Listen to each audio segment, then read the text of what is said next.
ஒரு மனிதனுடைய கல்வை சுருக்கக்கூடிய நெருக்கக்கூடிய காரியங்கள் மூன்று. ஒரு அனாதையாக இருந்தால் அவருடைய வழி அவருக்கு தெரியும். அப்படியா இல்லையா? அவருக்கு என்ன தேவை? அந்த நெருக்கத்திலிருந்து வெளியே வர வேண்டும். ஒருவர் நேர் வழியில் இல்லை என்றால், அல்லது அறியாதவராக இருந்தால், அவருடைய கல்வி எப்போதும் நெருக்கத்தில் இருக்கும். கல்வி இருக்கக்கூடியவருடைய உள்ளம் தான் விசாலமாக இருக்கும். சரியா இல்லையா? மூன்றாவது, செல்வம் இல்லாத நிலைமை. யாருக்காக இருந்தாலும் அவருடைய உலக வாழ்வில் அவருக்கு வசதிகளும் வாய்ப்புகளும் இல்லை என்றால் அவருடைய உள்ளம் நெருக்கடியோடு இருக்கும். அதனால் இந்த மூன்று காரியங்களும் அல்லாஹ்வுடைய தூதர் ஸல்லல்லாஹு அலைஹி வஸல்லம் அவர்களுக்கு இருந்தது. அல்லாஹ் ரப்புல் ஆலமீன் அதிலிருந்து அவர்களை வெளியே கொண்டு வந்த காரியத்தை தான் சொல்கிறான். அலம் நஷ்ரஹ் லக ஸத்ரக் அலம் யஜ்திக யதீமன் ஃபஆவா. மேலே உள்ள சூராவுடைய வசனம். நபியே, உங்களை யதீமாக கண்டான், அல்லாஹ் உங்களை அரவணைத்தான். ரசூலுல்லாஹி ஸல்லல்லாஹு அலைஹி வஸல்லம் பிறக்கும்போது யார் என்று பார்த்தோம்? அவங்க யார்தான்? யதீம் தான், ஒரு அனாதை குழந்தை தான். அவர்கள் பிறக்கும் போதே தந்தை கிடையாது. பிறந்த சில ஆண்டுகளில் தாயும் மரணம். தாயும் தந்தையும் இல்லாத அனாதையாக அல்லாஹ்வுடைய தூதர் ஸல்லல்லாஹு அலைஹி வஸல்லம் இருந்தார். அவர்களை அரவணைத்த எல்லோரும் அடுத்தடுத்து அவர்களை விட்டு பிரிந்து கொண்டே இருந்தார்கள். அப்துல் முத்தலிப் பிரிந்தார், அபூ தாலிப் பிரிந்தார். அல்லாஹ்வுடைய தூதர் ஸல்லல்லாஹு அலைஹி வஸல்லம் அவர்களை செல்வத்தால் அரவணைத்த ஹதீஜா ரலியல்லாஹு அன்ஹா, உடலாலும் செல்வத்தாலும் உயிராலும் அரவணைத்த அவர்களுடைய மனைவி பிரிந்தார்கள் அவர்களை விட்டு. அல்லாஹ்வுடைய தூதர் ஸல்லல்லாஹு அலைஹி வஸல்லம் அவர்களுக்கு 7 குழந்தைகள். எத்தனை குழந்தைகள்? அதில் எத்தனை ஆண் குழந்தைகள்? ரசூலுல்லாஹ்விற்கு எத்தனை ஆண் குழந்தைகள்? பேர் கேட்டா தெரியுமா? ரசூலுல்லாஹி ஸல்லல்லாஹு அலைஹி வஸல்லம் ஆண் குழந்தைகள் பேர் என்ன? இப்ராஹிம், காசிம், இப்ராஹிம், காசிம். முஹம்மது ரசூலுடைய குழந்தைகள் பேர் நமக்கு தெரியாது. ஆனால் நாம் யாரை நேசிக்கிறோம்? முஹம்மது ரசூலை நேசிக்கிறோம். மஆதல்லாஹ், இய்யாது பில்லாஹ் ஸல்லல்லாஹு அலைஹி வஸல்லம். அப்துல்லா. இந்த 3 குழந்தைகள் அல்லாஹ்வுடைய தூதர் ஸல்லல்லாஹு அலைஹி வஸல்லம் அவர்களுக்கு பிறந்த ஆண் குழந்தைகள். அவர்கள் பிறந்த சில ஆண்டுகளிலேயே அடுத்தடுத்து மரணம். ரசூலுல்லாஹி ஸல்லல்லாஹு அலைஹி வஸல்லம் அவர்களுக்கு 7 குழந்தைகளில் 4 பெண் குழந்தைகளில் 3 குழந்தைகள் அல்லாஹ்வுடைய தூதருடைய வாழ்நாளிலேயே மரணம். ரசூலுல்லாஹ் 6 குழந்தைகளை தன்னுடைய கரத்தால் கபரில் இறங்கி அடக்கம் செய்திருக்கிறார்கள். அவருடைய மனைவி அடக்கம் செய்திருக்கிறார்கள், ஹதீஜா ரலியல்லாஹு அன்ஹா. சுப்ஹானல்லாஹ். அல்லாஹ்வுடைய தூதர் ஸல்லல்லாஹு அலைஹி வஸல்லம் அவர்களுக்கு இவ்வளவு பெரிய நெருக்கம் அவங்களுடைய உள்ளத்தில் இருந்தது. ஆனால் இந்த இழப்புகள் எதுவும் அல்லாஹ்வுடைய தூதருடைய வாழ்க்கையில் எந்த ஒரு தாக்கத்தையும் ஏற்படுத்தவில்லை. கணவனை பிரிந்த மனைவியை பார்க்கலாம், பல ஆண்டுகள் அந்த சோகத்திலேயே வாழ்க்கையை கழித்துக் கொண்டிருப்பார்கள். பிள்ளைகளை இழந்த பெற்றோர்களை பார்க்கலாம், அந்த இழப்பை அவர்களுடைய வாழ்க்கையை முடக்கி போட்டுவிடும். ரசூலுல்லாஹி ஸல்லல்லாஹு அலைஹி வஸல்லம் அவர்களுக்கு இவ்வளவு நெருக்கம் இருந்தாலும் வாழ்க்கையில் குடும்ப உறவுகள் அடிப்படையில் இழப்புகளில் அல்லாஹ்வுடைய தூதர் ஸல்லல்லாஹு அலைஹி வஸல்லம் அவர்களுடைய வாழ்வு விசாலமாகவே இருந்தது. ஏன்? அலம் நஷ்ரஹ் லக ஸத்ரக். நபியே, உங்களுடைய உள்ளத்தை நாம் விசாலமாக்கி இருந்தோம். இரண்டாவது என்ன? அலம் யஜ்திக யதீமன் ஃபஆவா வவஜதக ضالًا ஃபஹதா.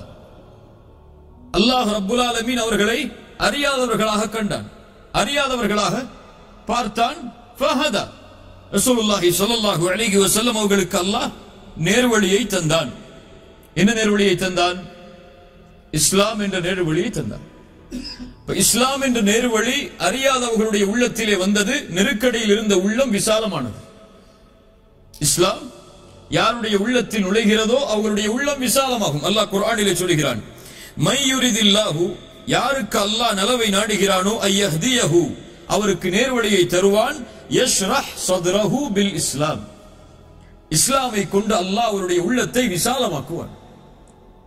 அல்லாஹ் ரப்புல் ஆலமீன் மேலும் சொல்கிறான், அஃபமன் ஷரஹ அல்லாஹு ஸத்ரஹு லில் இஸ்லாம், யாருக்கு அல்லாஹ் ரப்புல் ஆலமீன் இஸ்லாமை கொண்டு அவருடைய சதுரை கல்வை விசாலமாக்குகிறானோ, ஃபஹுவ அலா நூரின் மிர் ரப்பிஹ், அவர் அல்லாஹ்வுடைய வெளிச்சத்தில் இருப்பவர். இப்ப இஸ்லாம் யாருடைய உள்ளத்தில் நுழைகிறதோ அவர்களுடைய உள்ளம் விசாலமாகும். உலகத்தில் இஸ்லாமின் மூலமாக விசாலமானவருக்கு எது இருந்தாலும் அது நெருக்கடியாக இருக்காது. யாருடைய உள்ளத்தில் ஈமான் இஸ்லாம் முழுமையாக நுழையவில்லையோ அவருடைய உள்ளம் எப்போதும் நெருக்கடியிலேயே வாழ்ந்து கொண்டிருக்கும். உதாரணமாக நாம் பார்க்கலாம், ஆசியா. யார் ஆசியா? இம்ரஅத் ஃபிர்அவுன், ஃபிர்அவுனுடைய மனைவி. அவங்களுக்கு உலக வாழ்க்கையில் எல்லாம் இருந்தது. ஒரு பெரிய அரசவையில் வாழக்கூடிய வாய்ப்பு, ஒரு மிகப்பெரிய சாம்ராஜ்யத்தை ஆளக்கூடிய ஒரு அரசருக்கு மனைவியாக கிடைக்க வாழக்கூடிய வாய்ப்பு. எங்கு பார்த்தாலும் வேலையாட்கள், உலகத்துடைய செல்வம் எல்லாம் அவர்களுக்கு குவிந்திருந்தது. ஆனால் அவர்களுடைய கல்வியில் அப்போது இஸ்லாம் இல்லை. எப்போது மூசா அலைஹிஸ்ஸலாம் அவர்களுடைய அழைப்பால் அவர்கள் இஸ்லாமை ஏற்றார்களோ அவர்களுடைய கல்வி விசாலமானது. இருக்கின்ற எல்லாம் அவர்களுக்கு நெருக்கடியானது. ஃபிர்அவுன் நெருக்கடியானார், செல்வம் நெருக்கடியானது, வசதியான வாய்ப்புகள் நெருக்கடியானது. ஆனால் அவர்களுடைய கல்வி எப்போதும் மகிழ்ச்சியிலேயே இருந்தது. அதை அவர்களுடைய மரண நேரத்தில் அவர்கள் வெளிப்படுத்துகிறார்கள். ஃபிர்அவுன் அவர்களை கொலை செய்யுமாறு ஏவுகிறார். அவருடைய காவலாளிகள் அவர்கள் மேலே பாறையை போட போகிறார்கள். அவருடைய கல்வி விசாலமாக இருக்கிறது. அந்த கல்வி கேட்கிறது அல்லாஹ்விடத்தில், ரப்பி பினி இந்தக பைத்தன் ஃபில் ஜன்னah. யா அல்லாஹ், இந்த உலக வாழ்க்கையை விட்டு என்னை ஃபிர்அவுன் துரத்தி விட்டான். எனக்கு தெரிகிறது நான் மரணமாக போகிறேன் என்று. நான் உன்னிடத்தில் கேட்பதெல்லாம், யா அல்லாஹ், எனக்கு சொர்க்கத்தில் ஒரு வீட்டை தா. ரப்பி பினி இந்தக பைத்தன் ஃபில் ஜன்னah வனஜ்ஜினி மின் ஃபிர்அவுன வஅமலிஹி வனஜ்ஜினி மினல் கௌமில் ஸாலிமீன். யா அல்லாஹ், ஃபிர்அவுனுடைய அமலில் இருந்து, அவருடைய கூட்டத்தார்களுடைய அந்த செயல் அநீதத்தில் இருந்து என்னை பாதுகாத்து விடு யா அல்லாஹ் என்று கேட்டார்கள். அல்லாஹ் ரப்புல் ஆலமீன் யாரை பாதுகாத்தான்? ஆசியா அவர்களை பாதுகாத்தான். அவர்களுடைய நெருக்கடியை விட்டு அல்லாஹ் ரப்புல் ஆலமீன் அவர்களை விசாலப்படுத்தினான். இந்த இஸ்லாமை கொண்டு உலகத்திலும் அருமையும். அதைத்தான் ரசூலுல்லாஹி ஸல்லல்லாஹு அலைஹி வஸல்லம் அவர்களுக்கும் அல்லாஹ் ரப்புல் ஆலமீன் கொடுத்தான். இந்த ஈமானை, இந்த இஸ்லாமை அவருடைய கல்வியில் அது கிடைத்தவுடன் அது விசாலமானது. அலம் நஷ்ரஹ் லக ஸத்ரக். நபியே, இந்த ஈமானை கொண்டு, இந்த இஸ்லாமை கொண்டு உங்களுக்கு அல்லாஹ் உங்களுடைய கல்வை விசாலப்படுத்தவில்லையா? இவ்வளவு நெருக்கடிகள் அல்லாஹ்வுடைய தூதரை தாக்கினாலும் அல்லாஹ்வுடைய தூதருடைய உள்ளத்தில் நிம்மதி அளித்தது அவர்களுடைய ஈமான், இஸ்லாம். மூன்றாவது, அலம் யஜிதுக யதீமன் ஃபஆவா வவஜதக ضالًا ஃபஹதா வவஜதக ஆயிலன் ஃபஅக்னா. அல்லாஹ்வுடைய தூதர் பிறக்கும் போதும் செல்வந்தவர் அல்ல. அல்லாஹ் ரப்புல் ஆலமீன் ஹதீஜா ரலியல்லாஹு அன்ஹா அவர்களை திருமணம் முடித்து கொடுத்தான். அல்லாஹ்வுடைய அருளால் அவர்களை திருமணம் முடித்ததற்கு பிறகுதான் அவர்களுடைய வாழ்வில் செல்வம் வந்தது. அந்த செல்வமும் ஹதீஜா ரலியல்லாஹு அன்ஹா அவர்கள் மரணித்ததற்கு பிறகு அவர்களை விட்டு சென்று விட்டது. அல்லாஹ்வுடைய தூதருக்கு மதீனாவுடைய வாழ்க்கைக்கு பிறகு கனிமத்துடைய பொருட்கள் எல்லாம் வந்தது. ஆனால் அல்லாஹ்வுடைய தூதர் எதையும் தனக்காக எடுத்துக் கொள்ளவில்லை. மேலே பார்த்தோம், அல்லாஹ் ரப்புல் ஆலமீன் செல்வந்தவனாக ஆக்கினான் என்பது செல்வத்தில் அல்ல, கல்வில். கல்வில் செல்வந்தவனாக வாழ்வது எப்படி? எது தனக்கு இருக்கிறதோ அதை கொண்டு திருப்தி அடைவது. இந்த தன்மையை அல்லாஹ் ரப்புல் ஆலமீன் யாருக்கு கொடுக்கிறானோ அவர்களுடைய உலக வாழ்க்கை விசாலமாக இருக்கும். இந்த தன்மை யாரிடத்தில் இல்லையோ அவர்களுக்கு கோடி கிடைத்தாலும் 10 கோடி 20 கோடின்னு போயிட்டே தான் இருப்பார். அவருடைய வாழ்க்கை தொடர்ச்சியாக ஓடிக்கொண்டே இருக்கும். எதிலும் அவர் திருப்தி அடைய மாட்டார். ரசூலுல்லாஹி ஸல்லல்லாஹு அலைஹி வஸல்லம் அவர்களுக்கு அல்லாஹ் ரப்புல் ஆலமீன் கொடுத்த செல்வம் கீனன் நஃப்ஸ், நஃப்ஸுடைய செல்வம். அதைத்தான் அல்லாஹ் ரப்புல் ஆலமீன் சொல்கிறான். அல்லாஹ்வுடைய தூதருக்கு எதுவும் கிடையாது. ரசூலுல்லாஹி ஸல்லல்லாஹு அலைஹி வஸல்லம் காலையில் எம்மை போன்று வீட்டில் நுழைவார்கள். கேட்பார்கள், ஹல் இந்தக்கும் ஷை, ஏதாவது இருக்கிறதா? என்ன இருக்கிறதா சாப்பிடுவதற்கு? மனைவிமார்கள் சொல்லுவார்கள், வல்லாஹி எங்களிடத்தில் எதுவும் இல்லை, தண்ணீரையும் பேரித்தம்பழத்தையும் தவிர. சில நாட்கள் அதுவும் இல்லை. ரசூலுல்லாஹி ஸல்லல்லாஹு அலைஹி வஸல்லம் சொல்வார்கள், ஃபஇதன் அன ஸாயிம், நான் நோன்பாளி. நஃபிலான நோன்புகளை காலை நேரத்தில் கூட நியத்து வைக்கலாம். சஹரில் இருந்து அதுவரை சாப்பிடவில்லை என்றார். காலையில் சொல்லுவார்கள் ரசூலுல்லாஹி ஸல்லல்லாஹு அலைஹி வஸல்லம், நான் நோன்பாளி. ஏன் நோன்பாளி? உணவில்லை என்ற காரணத்தால். அகல் போர் ரசூலுல்லாஹி ஸல்லல்லாஹு அலைஹி வஸல்லம் மிக கடுமையாக சஹாபாக்கள் சோதனையில் ஆட்பட்டு நடந்த ஒரு போர். உமர் இப்னு கத்தாப் ரலியல்லாஹு அன்ஹு ஓடி வருகிறார்கள். யா ரசூலல்லாஹ், என்னுடைய வயிற்றை பாருங்கள், பசியால் ஒரு கல்லை கட்டி வைத்திருக்கிறேன். ரசூலுல்லாஹி ஸல்லல்லாஹு அலைஹி வஸல்லம் தன்னுடைய ஆடையை உயர்த்தினார்கள். 2 கல் அதிலே கட்டப்பட்டிருந்தது. உமர் இப்னு கத்தாப் ரலியல்லாஹு அன்ஹு ஒரு முறை அல்லாஹ்வுடைய தூதர் ஸல்லல்லாஹு அலைஹி வஸல்லமுடைய அறைக்கு வருகிறார்கள்.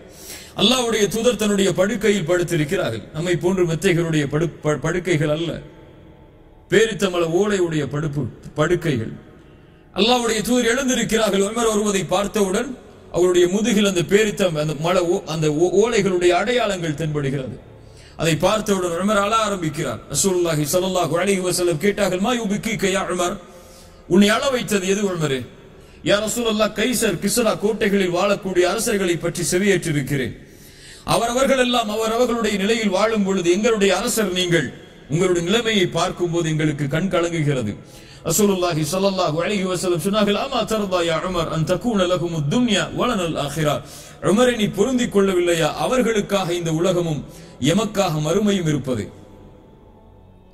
ஹீனன் நஃப்ஸ். அல்லாஹ்வுடைய தூதருக்கு எதுவும் கிடையாது, ஆனால் கல்பு விசாலமாக இருந்தது. இது அல்லாஹ் ரப்புல் ஆலமீன் கொடுக்கின்ற அருள். எது இழந்தாலும் எது இழக்கவில்லை என்றாலும் கல்வி எப்போதும் நிம்மதியோடு வாழும் ஒரு முஃமினுக்கு. அலா இன்ன அவுலியா அல்லாஹ் லா கௌஃபுன் அலைஹிம் வலா ஹும் யஹ்ஸனூன். இறைநேசர்கள் யார்? அவர்கள் எதற்கும் பயப்பட மாட்டார்கள், எதற்கும் கவலைப்பட மாட்டார்கள். அல்லதீன ஆமனு வ கானூ யத்தகூன். அவர்கள் ஈமான் கொண்டிருப்பார்கள், அல்லாஹ்வை அஞ்சி வாழ்ந்து கொண்டிருப்பார்கள். அல்லாஹ் ரப்புல் ஆலமீன் அதைத்தான் கேட்கிறான், அலம் நஷ்ரஹ் லக ஸத்ரக். இன்னும் சில அறிஞர்கள் சொல்கிறார்கள், இந்த நஷ்ரஹ் என்ற வார்த்தை வரக்கூடிய அந்த ஷரஹ் அல்லாஹ்வுடைய தூதருக்கு மட்டும் விசேஷமாக ஏற்பட்ட சில தன்மைகளை சொல்கிறது. அல்லாஹ்வுடைய தூதருடைய கல்பு பிளக்கப்பட்டது இந்த பூமியில். 2 முறை பிளக்கப்பட்டது. 3வது முறையில் கருத்து வேறுபாடு உண்டு. முதல் முறை ரசூலுல்லாஹி ஸல்லல்லாஹு அலைஹி வஸல்லம் சிறு வயதில் ஹலீமா அவர்களுடைய வீட்டில் பால்குடி குழந்தையாக சேர்ந்ததற்கு பிறகு ஆடு மாடுகளை மேய்ப்பதற்காக அவர்களுடைய பிள்ளைகளும் அல்லாஹ்வுடைய தூதரும் சிறு வயதில் சென்றபோது ஒரு மலையில் அவர்கள் அல்லாஹ்வுடைய தூதர் இருக்கிறார்கள், குழந்தையாக சிறு வயதுடையவர்களாக. அந்த 2 குழந்தைகள், அந்த ஹலீமாவுடைய குழந்தைகளும் அருகில் இருக்கிறார்கள். அப்போது மலக்குகள் வருகிறார்கள். அல்லாஹ்வுடைய தூதர் ஸல்லல்லாஹு அலைஹி வஸல்லம் உடைய இதயத்தை பிளந்து கல்பை எடுத்து ஷைத்தானுடைய பகுதியை அகற்றி மீண்டும் உள்ளே வைக்கிறார்கள், ஜம்சம் நீரால் குளிப்பாட்டி. அனஸ் இப்னு மாலிக் சொல்கிறார்கள், அல்லாஹ்வுடைய தூதருடைய உடம்பில் அந்த வெட்டப்பட்ட அந்த கீறப்பட்ட அடையாளங்களை நான் பார்த்தேன் என்று. 2வது முறை மிஅராஜுடைய பயணம் மேற்கொள்வதற்கு முன்னால் ரசூலுல்லாஹி ஸல்லல்லாஹு அலைஹி வஸல்லம் ஹம்ஸா রাদিয়াল্লাহு அன்ஹு, ஜஅஃபர் இப்னு அபி தாலிப் ரசூலுல்லாஹ்வுடைய உறவினர், இந்த இருவருக்கும் மத்தியில் அல்லாஹ்வுடைய தூதர் உறங்கிக் கொண்டிருக்கிறார்கள். அப்போது மலக்குகள் வருகிறார்கள். இந்த 3 ஒருவரா என்று கேட்கிறார்கள். ஆம் என்று சொல்லப்படுகிறது. அல்லாஹ்வுடைய தூதருடைய கல்பு பிளக்கப்படுகிறது. மீண்டும் ஜம்சமால் குளிப்பாட்டப்பட்டு மீண்டும் வைக்கப்படுகிறது. இதைத்தான் அல்லாஹ் கேட்கிறான், அலம் நஷ்ரஹ் லக ஸத்ரக். நபியே, உங்களுடைய கல்பை நாம் விசாலமாக்கவில்லையா, திறக்கவில்லையா என்று அல்லாஹ் கேட்கிறான் என்றும் சில அறிஞர்கள் விளக்கம் சொல்கிறார்கள். ஃபஅலம் நஷ்ரஹ் லக ஸத்ரக் வவதஅனா அன்க விஸ்ரக். வதஅ என்றால் ஒரு பொருளை மேலிருந்து கீழெடுத்து வைத்தல். ஒரு பொருளை மேலே வைத்தலுக்கும் வதஅ என்று சொல்வார்கள். ஆனால் பெரும்பான்மையாக வதஅ என்றால் ஒரு பொருளை இறக்கி வைத்தல். அல்லாஹ் ரப்புல் ஆலமீன் குழந்தை பெறக்கூடிய தாயை பற்றி சொல்லும்போது ஹமலத்துஹு குர்ஹா வவதஅத்துஹு குர்ஹா. அவள், அந்த பெண், ஹமலத்துஹு, அவ அந்த குழந்தையை சுமந்தாள் சிரமத்தோடு. வவதஅத்துஹு குர்ஹா, அந்த குழந்தையை பெற்றெடுத்தாள் சிரமத்தோடு. அந்த குழந்தையை இறக்கினாள். இறக்குதலுக்கு வதஅ என்ற வார்த்தையை பயன்படுத்துவார்கள் அரபியில். அல்லாஹ் ரப்புல் ஆலமீன் சொல்கிறார், நாம் இறக்கினோம் அன்க விஸ்ரக், உங்களுடைய சுமையை. விஸ்ர் என்றால் பலமான ஒரு சுமை. பலமான ஒரு சுமைக்கு விஸ்ர் என்று சொல்லப்படும். வவதஅனா அன்க விஸ்ரக், மேலும் நபியே, உங்களுடைய சுமையை நாம் இறக்கி வைத்தோம். என்ன சுமை இறக்கி வைத்தான் பின்னால் சொல்கிறேன். அல்லதி அன்கத ظهرك. வஹர் என்றால் முதுகு பகுதி. வஹர் என்று சொல்வார்கள் அரபியில். அல்லதி அன்கத ظهرك. அன்கத இன்காத் என்றால் அதை ஒரு பொருளை மேலே வைப்பதால் அது அப்படியே ஒரு உடையக்கூடிய சத்தம் வெளிப்படும். ஒரு பொருள், பலமான ஒரு பொருளை மேலே வைக்கும் போது ஒரு பொருள் உடையக்கூடிய அந்த கிராக் விடக்கூடிய சத்தம் கேட்குமா இல்லையா? அதான் இன்காத் சொல்லுவாங்க அரபியில். அல்லதி அன்கத ظهرك, ஒரு பலமான சுமை உங்களுடைய முதுகை ஒடித்துக் கொண்டிருந்தது. உங்கள் முதுகை ஒடித்துக் கொண்டிருந்தது. அந்த சுமையை நாம் இறக்கி வைத்தோம் நபியே. அல்லாஹ் ரப்புல் ஆலமீன் என்ன சுமை இறக்கி வைத்தான்? அறிஞர்கள் 2 கருத்தை சொல்கிறார்கள். முதலாவது அல் கவுல் அவ்வல், முதலாவது கருத்து, அல்லாஹ்வுடைய தூதர் ஸல்லல்லாஹு அலைஹி வஸல்லம் அவர்கள் ஐயாமுல் ஜாஹிலியாவுடைய காலத்தில் செய்த பாவங்கள், சிறிய பாவங்கள். இந்த பாவங்களை விட்டு அல்லாஹ் ரப்புல் ஆலமீன் அவர்களுடைய முதுகில் இருந்த அந்த சுமையை இறக்கி வைத்தார்.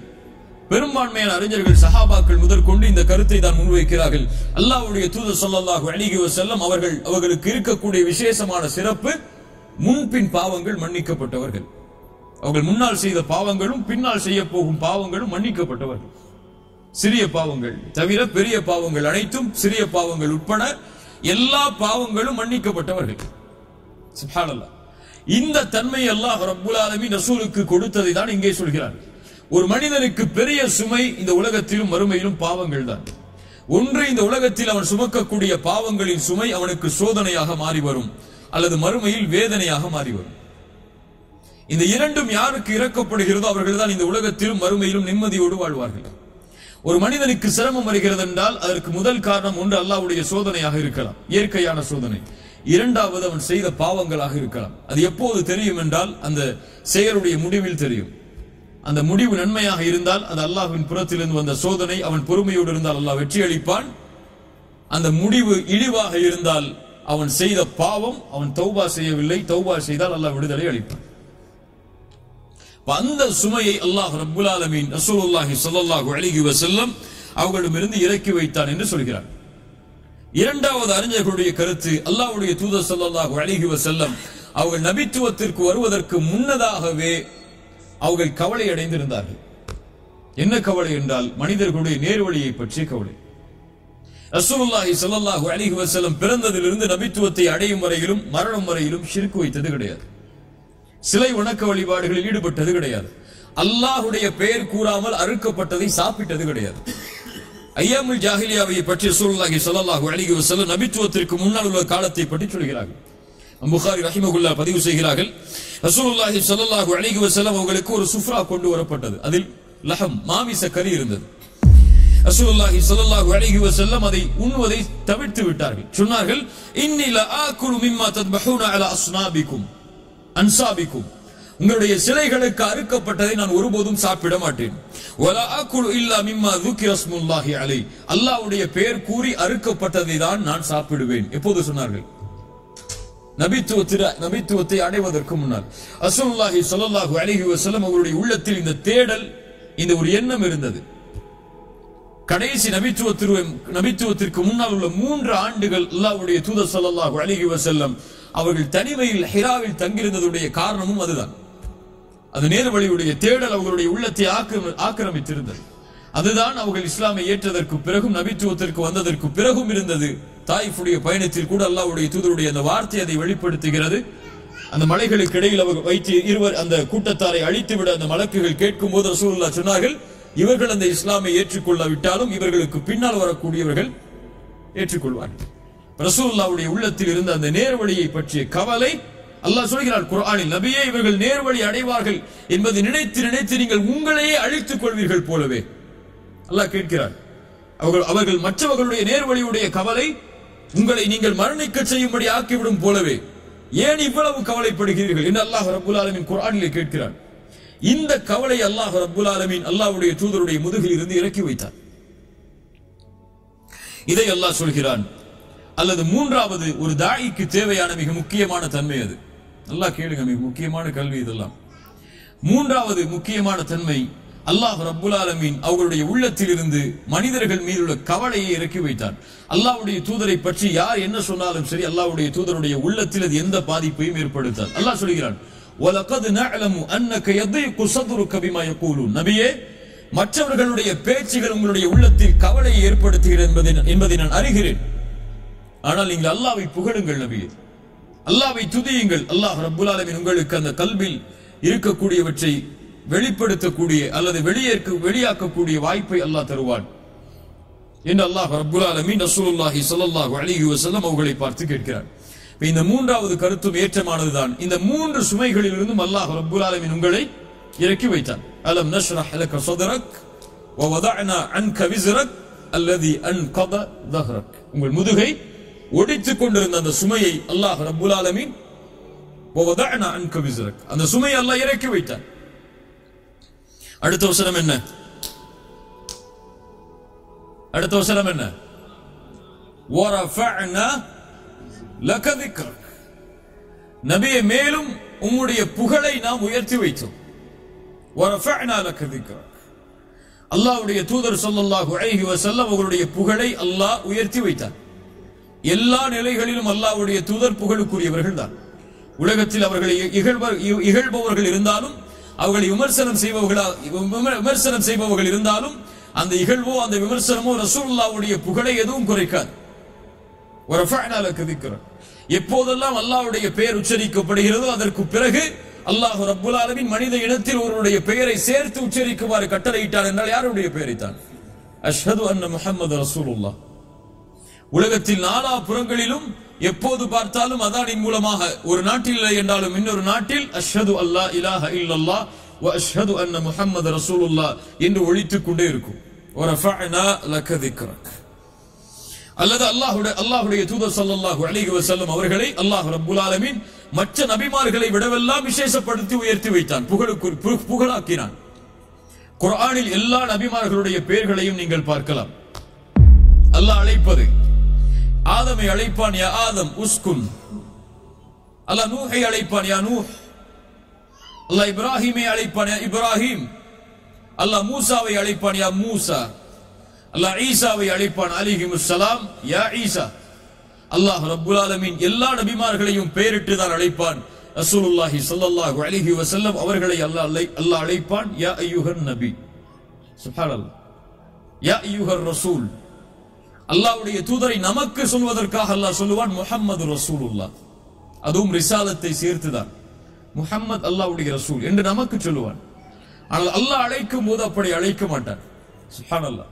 அல்லாஹ்விடத்தில் ரசூலுக்கு இருக்கக்கூடிய கண்ணியத்தை அல்லாஹ்வை தவிர யாரும் அறிந்து கொள்ள முடியாது. அல்லாஹ்விற்கு ரசூலுக்கு இருக்கக்கூடிய கண்ணியத்தை அல்லாஹ்வை தவிர யாரும் அறிந்து கொள்ள முடியாது. அல்லது அல்லாஹ் ரப்புல் ஆலமீன் இந்த உலகத்தில் அவர்களை புகழுக்குரியவர்களாக ஆக்கியதை விட மறுமையில் அல்லாஹ் மேலும் அவர்களை புகழுக்குரியவர்களாக ஆக்குவார். மறுமையில் அல்லாஹ்வுடைய தூதருடைய நிகழ்வை பற்றி நமக்கு எல்லாம் தெரியும். ஷஃபாஅத் அல்லாஹ்வுடைய தூதருக்கு கிடைத்த மிகப்பெரிய அருள் அது. எல்லா நபிமார்களும் சொல்லுவார்கள். இப்ராஹிம் சொல்லுவார் நஃப்சி நஃப்சி, என் நிலைமை என் நிலைமை. மூசா சொல்லுவார், ஈசா சொல்லுவார், நூஹ் அலைஹிஸ்ஸலாம், ஆதம், எல்லோரும் நஃப்சி நஃப்சி, என் நிலைமை என் நிலைமை. அல்லாஹ் இன்றைய தினம் கோபத்தோடு இருக்கிறான். இது போன்ற கோபத்தை அல்லாஹ் இதற்கு முன்னாலும் இருந்ததில்லை, இதற்கு பின்னாலும் இருக்க போவதில்லை. அல்லாஹ்வுடைய கோபத்தை நினைத்து பயப்படுவார்கள் எல்லா நபியும். ரசூலுல்லாஹி ஸல்லல்லாஹு அலைஹி வஸல்லம் அவர்களிடத்தில் இறுதியாக மக்கள் எல்லோரும் ஓடி வரும் பொழுது அல்லாஹ்வுடைய தூதர் சொல்வார்கள் அனலஹா அனலஹா, நான் அதற்குரியவன் தான் என்று கூறி தஹ்தல் அர்ஷ், அர்ஷுக்கு முன்னால் சென்று சுஜூதில் விழுவார்கள், அல்லாஹ்வை புகழ்வார்கள். அந்த புகழ்ச்சியின் வார்த்தைகளை உலகத்தில் யாரும் அல்லாஹ்வை கூறி புகழ்ந்திருக்க முடியாது. அல்லாஹ் அதை கற்றுக் கொடுப்பான். அல்லாஹ்வை புகழ்வார்கள்.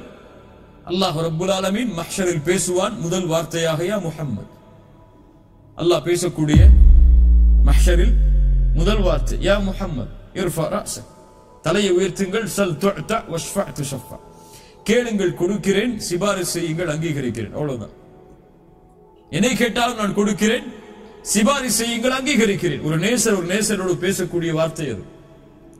வரஃபஅனா லக திக்ரக். சொர்க்கத்தில் அல்லாஹ்வுடைய தூதர் ஸல்லல்லாஹு அலைஹி வஸல்லம் சொன்னார்கள், சொர்க்கத்தில் நான் முதலாவதாக நிற்பேன், எனக்கு பிறகு என்னுடைய சமூகம், அதற்கு பிறகு மற்ற சமூகங்கள். சொர்க்கத்தின் கதவு அடைக்கப்பட்டிருக்கும், நான் அந்த கதவை தட்டுவேன். காவலாளி கேட்பார் மனந்த், நீங்கள் யார்? ரசூலுல்லாஹி ஸல்லல்லாஹு அலைஹி வஸல்லம் சொல்வார்கள் அன ரசூலுல்லாஹ், இல்லை. அன ஹபீபுல்லாஹ், இல்லை. அன முஹம்மத். சுப்ஹானல்லாஹ். இன்னும் ஒரு பணிவு பாருங்க. நான் யார்? முஹம்மத், அவ்வளவுதான். நான் முஹம்மத். ஹாசின் காவலாளி சொல்லுவார் பிக உமிர்து, உங்களுக்கு தான் கட்டளையிடப்பட்டது சொர்க்கத்துடைய கதவு திறக்கப்பட வேண்டும் என்று. அவர்கள் நுழையாமல் யாரும் சொர்க்கம் நுழைய முடியாது. அவர்கள் சிபாரிசை ஆரம்பம் செய்யாமல் அல்லாஹ்விடத்தில் யாரும் பேச முடியாது. வரஃபஅனா லக திக்ரக். இப்படி எல்லா வகையிலும் எல்லா நபிமார்களுக்கும் அல்லாஹ் ரப்புல் ஆலமீன் அவர்களை தலைவராக்கினான், இமாமாக்கினான். ரசூலுல்லாஹி ஸல்லல்லாஹு அலைஹி வஸல்லம் சொன்னார்கள், ஒரு முறை நான் மிஅராஜுடைய பயணத்திற்கு பிறகு வந்ததற்கு பிறகு, இஸ்ரா மிஅராஜுடைய பயணத்திற்கு பிறகு வந்ததற்கு பிறகு குறைஷிகள் என்னை சுற்றி கொண்டார்கள். என்னிடத்தில் பைத்துல் முகத்தஸை பற்றி கேட்டார்கள். அது எப்படி இருந்தது, அதை பற்றி சொல்லுங்கள் என்று. உலகத்தில் அது போன்ற நெருக்கடி எனக்கு ஏற்பட்டதல்ல. என்னால் அது முழுமையாக நான் பார்த்து விவரிக்க முடியாது. என்னுடைய தலையை உயர்த்தினேன். அல்லாஹ் ரப்புல் ஆலமீன் பைத்துல் முகத்தஸை என் கண்ணுக்கு முன்னால் கொண்டு வந்தான். முஸ்லிம் ரஹிமஹுல்லாஹ் பதிவு செய்கிறார்கள், ஸஹீஹான ஹதீஸ். கண்ணுக்கு முன்னால் கொண்டு வந்தான் பைத்துல் முகத்தஸை. அப்போது நான் அதில் உள்ளவற்றை அவர்களுக்கு அப்படியே விளக்கினேன். அது போன்ற விளக்கத்தை யாரும் கொடுத்திருக்க முடியாது. அப்ப அந்த நேரத்தில் நான் பார்த்தேன் நபிமார்களுடைய ஜமாஅத்தை, நபிமார்களுடைய கூட்டத்தை. ஃபஇதா மூசா காயிமுன் யுஸல்லி, மூசா அலைஹிஸ்ஸலாம் தொழுது கொண்டிருந்தார்கள் பைத்துல் மக்தஸில். அவர் ஷஊனா கோத்திரத்தாருடைய உருவத்திற்கு ஒத்தாக இருந்தார். ஈசா அலைஹிஸ்ஸலாம் தொழுது கொண்டிருந்தார்கள். அவர் உர்வா இப்னு மஸ்ஊத் அத்-தகஃபி ரலியல்லாஹு அன்ஹு அவருடைய தோற்றத்திற்கு ஒத்தாக இருந்தார்கள். இப்ராஹிம் அலைஹிஸ்ஸலாம் அவர்கள் என்று தொழுது கொண்டிருந்தார்கள். அவர் உங்களுடைய தோழரை போன்றிருந்தார். உங்களுடைய தோழரை போன்றிருந்தால் முஹம்மது ரசூலை போன்றிருந்தார் ஸல்லல்லாஹு அலைஹி வஸல்லம். இப்ராஹிம் அலைஹிஸ்ஸலாமுடைய தோற்றம் ரசூலுல்லாஹ்வுடைய தோற்றத்திற்கு ஒத்தானது. ரசூலுல்லாஹி ஸல்லல்லாஹு அலைஹி வஸல்லம் சொன்னார்கள், அதற்கு பிறகு என்னுடைய கரம் பிடிக்கப்பட்டு அந்த நபிமார்களுக்கு முன்னால் கொண்டு வந்து நிறுத்தப்பட்டது இமாமாக நின்று தொழுகை நடத்துவதற்கு. அனுப்பப்பட்ட அத்துணை நபிமார்களுக்கும் இமாம் யார்? முஹம்மது ரசூலுல்லாஹ்.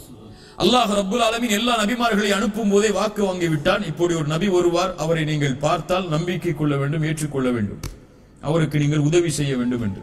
ஈசா அலைஹிஸ்ஸலாம் அதனால் சொன்னார்கள், அல்லாஹ்வுடைய தூதர் ஸல்லல்லாஹு அலைஹி வஸல்லம் ஈசா அலைஹிஸ்ஸலாம் அவர்களை, மூசா அலைஹிஸ்ஸலாம் அவர்களை பற்றி சொல்லும்போது, லவ் கான மூசா ஹய்யன், மூசா இந்த நேரத்தில் உயிரோடு இருந்தாலும் அவர் என்னைத்தான் பின்பற்றி இருக்க வேண்டும். எந்த நபியாக இருந்தாலும் அதுதான் நியதி. அல்லாஹ் ரப்புல் ஆலமீன் வரஃபஅனா லக திக்ரக், உலகத்தில் எந்த படைப்பிற்கும் கொடுக்காத புகழை அல்லாஹ் கொடுத்து நபியை அல்லாஹ் உயர்த்தினான். அடுத்த வசனங்கள் நம்முடைய வாழ்க்கைக்கு மிக முக்கியமானது. ஃபஇன்ன மஅல் உஸ்ரி யுஸ்ரா, இன்ன மஅல் உஸ்ரி யுஸ்ரா. நபியே அறிந்து கொள்ளுங்கள், வத்துஹா வல்லைலி இதா சஜா, எப்படி இரவின் மீது பகலின் மீது அல்லாஹ் சத்தியம் செய்து உணர்த்தினானோ, இரவுக்கு பகல் வரும், பகலுக்கு பிறகு இரவு வரும் என்று, அது போன்று ஃபஇன்ன மஅல் உஸ்ரி யுஸ்ரா, இன்ன மஅல் உஸ்ரி யுஸ்ரா. சிரமம் என்று வந்தால் அதோடு சேர்த்து அந்த சிரமம் இல்லாத நிலையும் வரும். கஷ்டம் என்று வந்தால் அதோடு சேர்த்து இன்பம் என்ற நிலையும் வரும், அதோடு சேர்த்து வரும். ஃபஇன்ன மஅல் உஸ்ரி யுஸ்ரா.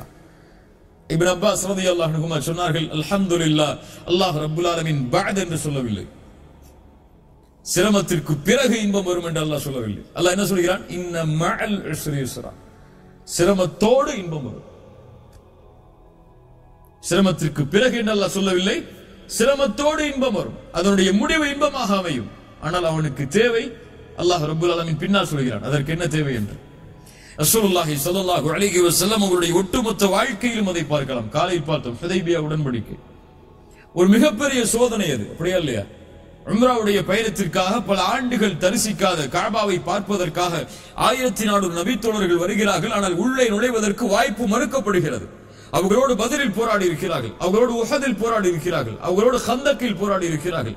அவ்வளவு போர்க்களங்களிலும் பெரும்பான்மையான போர்க்களங்கள் வெற்றி. ஆனால் இந்த நேரத்தில் போராட முடியாதா? அல்லாஹ்வின் புறத்திலிருந்து கட்டளை அல்ல, அதுவும் துல்காதாவுடைய மாதம். பொறுமையோடு இருக்கிறார்கள் சஹாபாக்கள். உமர் போன்ற நபித்தோழர்கள் எல்லாம் கோபப்படுகிறார்கள் உடன்படிக்கைக்கு பிறகு. யா ரசூலல்லாஹ், சத்தியத்தில் நாம் இல்லையா? ஏன் நாம் காஃபிர்களுக்கு இடம் கொடுத்து போக வேண்டும் என்று. அவ்வளவு பெரிய சோதனை. ரசூலுல்லாஹி ஸல்லல்லாஹு அலைஹி வஸல்லம் அவர்களுக்கு அல்லாஹ் ரப்புல் ஆலமீன் அந்த சோதனை நடந்து அவர்கள் திரும்பி செல்லும் பொழுதே இறக்குகிறான், இன்னா ஃபதஹ்னா லக ஃபத்ஹம் முபீனா, அல்லாஹ் தெளிவான வெற்றி அல்லாஹ் உங்களுக்கு அளிப்பான் நபியே. அதான் இன்ன மஅல் உஸ்ரி யுஸ்ரா. அதை அவர்கள் பொறுமையோடு சகித்திருக்கவில்லை என்றால் அந்த ஃபத்ஹ் மக்கா நடந்திருக்காது, அடுத்த வெற்றி வந்திருக்காது. உஹத் தோல்விதான். அல்லாஹ் ரப்புல் ஆலமீன் அந்த உஹதுடைய தோல்விக்கு பிறகு சொன்னான், வலா தஹினு வலா தஹ்ஸனு அன்துமுல் அலௌன இன் குன்தும் முஃமினீன். கவலைப்படாதீர்கள், இதற்காகவெல்லாம் பயந்து விடாதீர்கள், நீங்கள் தான் உயர்ந்தவர்கள், முஃமின்களாக வாழ்ந்தால் தோல்வியை நினைக்காதீர்கள், வெற்றியை நோக்கி வாருங்கள். அடுத்து ஆப்டிமிசம் இஸ்லாமில் இருக்கக்கூடிய ஒரு பெரிய குவாலிட்டி இது. குர்ஆன் சுன்னாவில் ஏராளமான இடங்களில் இதை நாம் பார்க்கலாம். ஒரு முஃமின் எப்போதும் கவலையில் வீழக்கூடாது, கவலையில் துவளக்கூடாது. வாழ்வில் எது வந்தாலும் சரி, செல்வத்தாலோ உடலாலோ குடும்பத்தாலோ அல்லது வறுமையாலோ எது அவனை தாக்கினாலும் சரி, ஒரு முஃமின் கவலை அடையக்கூடாது. இப்னு கய்யிம் ரஹிமஹுல்லாஹ் சொல்வார்கள், கவலை ஷைத்தான், ஒரு முஃமினுடைய கவலை ஷைத்தானுக்கு மிக விருப்பமானது. ஒரு முஃமினை கவலை அடைய செய்தால் அல்லாஹ்விடமிருந்து அவனை தூரமாக்கி விடலாம், அப்படியா இல்லையா? தொழுகையிலிருந்து தூரமாக்கலாம், வணக்க வழிபாடுகளிலிருந்து தூரமாக்கலாம். அதனால் ஒரு முஃமினுடைய கவலை ஷைத்தானுக்கு விருப்பமானது. கவலைப்படாதீர்கள், அல்லாஹ்வின் மீது உறுதியான நம்பிக்கையை வையுங்கள். ரசூலுல்லாஹி ஸல்லல்லாஹு அலைஹி வஸல்லம் அவர்கள் அதை அடிக்கடி சொல்வார்கள். இப்னு கய்யிம் ரஹிமஹுல்லாஹ் சொல்வார்கள், அதனால் தான் அல்லாஹ் எங்கேயும் முஃமின்கள் குர்ஆனில் கவலைப்படுவார்கள் என்று ஒருபோதும் சொன்னதில்லை. ஒன்று அல்லாஹ் சொல்லுவான் வலா தஹினு வலா தஹ்சனு, கவலைப்படாதீர்கள் என்று, அல்லது அல்லாஹ் சொல்லுவான் ஃபலா ஹௌஃபுன் அலைஹிம், அவர்கள் கவலைப்பட மாட்டார்கள் என்று. முஃமின்களை பற்றி அல்லாஹ் குர்ஆனில் சொல்லும் பொழுது எங்கும் அல்லாஹ் முஃமின்கள் கவலைப்படுவார்கள் என்று அல்லாஹ் சொல்ல மாட்டான். அல்லாஹ் ரப்புல் ஆலமீன் அதைத்தான் சொல்கிறான், இன்ன மஅல் உஸ்ரி யுஸ்ரா, இன்ன மஅல் உஸ்ரி யுஸ்ரா. சிரமம் என்று வந்தால் அதோடு சேர்த்து இன்பம் என்ற நிலை வரும். நமக்கு தேவை பொறுமை, அவ்வளவுதான். சிரமம் வந்து விட்டதை இனிமேல் எப்படி வெளியேறுவது என்று கேட்பவன் முஃமினாக இருக்க மாட்டான். லா தக்னது மின் ரஹ்மத்தில்லாஹ், முஃமின் ஒருபோதும் நம்பிக்கை இழக்க மாட்டான் அல்லாஹ்வின் மீது. அவனுக்கு தெரியாது அல்லாஹ் என்ன அவனுக்காக தயாரித்து வைத்திருக்கிறான், இந்த சோதனையுடைய முடிவு என்ன என்று அவனுக்கு தெரியாது. அவன் இன்றைய நேற்று நினைத்து கவலைப்பட்டுக் கொண்டிருப்பான். ஆனால் நாளை பிரகாசமாக இருக்கும் என்பதை அவன் மறந்து விட்டான். உலகத்தில் யாரும் இன்று கவலையாக இருப்பவர் நாளை அதே கவலையில் இருக்க மாட்டார். அவன் கடக்க வேண்டியது இன்றையே தான். நாளை அவனுக்கு மகிழ்ச்சி இருக்கிறது. இன்றைய கவலையை நினைத்து வாழ்வை அழித்துக் கொள்பவன் ஒரு முஃமினாக இருக்க முடியாது. ரசூலுல்லாஹி ஸல்லல்லாஹு அலைஹி வஸல்லம் அவருடைய வாழ்க்கையில் ஏராளமான உதாரணங்களை அதற்கு பார்க்கலாம். இன்ன மஅல் உஸ்ரி யுஸ்ரா, சிரமத்திற்கு பிறகு இன்பம் என்ற நிலை வரும். அதற்காக அவன் பொறுமையோடு காத்திருக்க வேண்டும். சிரமமே வாழ்க்கையாக விட்டது என்று கண் கலங்க கூடாது ஒரு முஃமின்.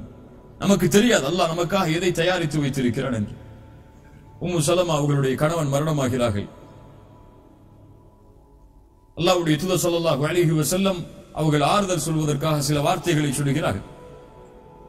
அவர்கள் கேட்டார்கள், இவ்வளவு ஆறுதல் வார்த்தைகளை கேட்டாலும் அபூ சலமாவை விட சிறந்த கணவர் எனக்கு உலகத்தில் யாராக இருக்க முடியும்? யாரை அல்லாஹ் கொடுக்க முடியும்? அபூ சலமா தான் சிறந்த கணவர். அவர் இறந்து விட்டார், இனிமேல் எனக்கு என்ன வாழ்க்கை? அல்லாஹ் ரப்புல் ஆலமீன் அந்த கேள்விக்காகவே அவர்களுக்கு கொடுத்தான். உலகத்தில் அவர்களை விட சிறந்த கணவராக யாரும் இருக்க முடியாது ரசூலுல்லாஹி ஸல்லல்லாஹு அலைஹி வஸல்லம் அவர்களுக்கு தெரியாது அபூ சலமாவை விட சிறந்த கணவர் தனக்கு வருவார் என்று. அல்லாஹ் கொடுப்பான். இன்ன மஅல் உஸ்ரி யுஸ்ரா, இன்ன மஅல் உஸ்ரி யுஸ்ரா, இன்ன மஅல் உஸ்ரி யுஸ்ரா. ஏராளமான விளக்கங்களை சொல்லலாம். ஃபஇதா ஃபரக்த ஃபன்ஸப் வ இலா ரப்பிக ஃபர்கப். ஃபஇதா ஃபரக்த يعني ஒன்றிலிருந்து தூரமானால், விலகினால், ஓய்வானால், ஃபாரிக். ஃபஇதா ஃபரக்த, நபியே நீங்கள் ஒன்றிலிருந்து விலகிவிட்டால் அல்லது உலக காரியங்களிலிருந்து விலகிவிட்டால், ஃபன்ஸப், நஸப என்றால் அப்படியே நேராக நிறுத்துதல் என்று அர்த்தம். ஒரு கொடியை நட்டுதலுக்கு நஸப என்று சொல்வார். ஃபன்ஸப், நபியே உங்களை நேராக்குங்கள், உங்களை சிரமத்திற்கு ஆட்படுத்திக் கொள்ளுங்கள். எதில்? பல அறிஞர்கள் பல கருத்து சொல்கிறார்கள். அதில் முதல் கருத்து, நபியே ஃபர்தான கடமைகளை விட்டு நீங்கள் விலகிவிட்டால் நஃபிலான வணக்கங்களில் அதிகமாக ஈடுபடுங்கள்.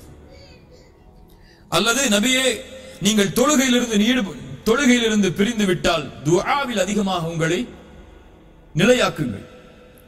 அல்லது நபியே இந்த உலக காரியங்களிலிருந்து நீங்கள் விலகிவிட்டால் மறுமையுடைய காரியங்களில் அதிகமாக கவனம் செலுத்துங்கள்.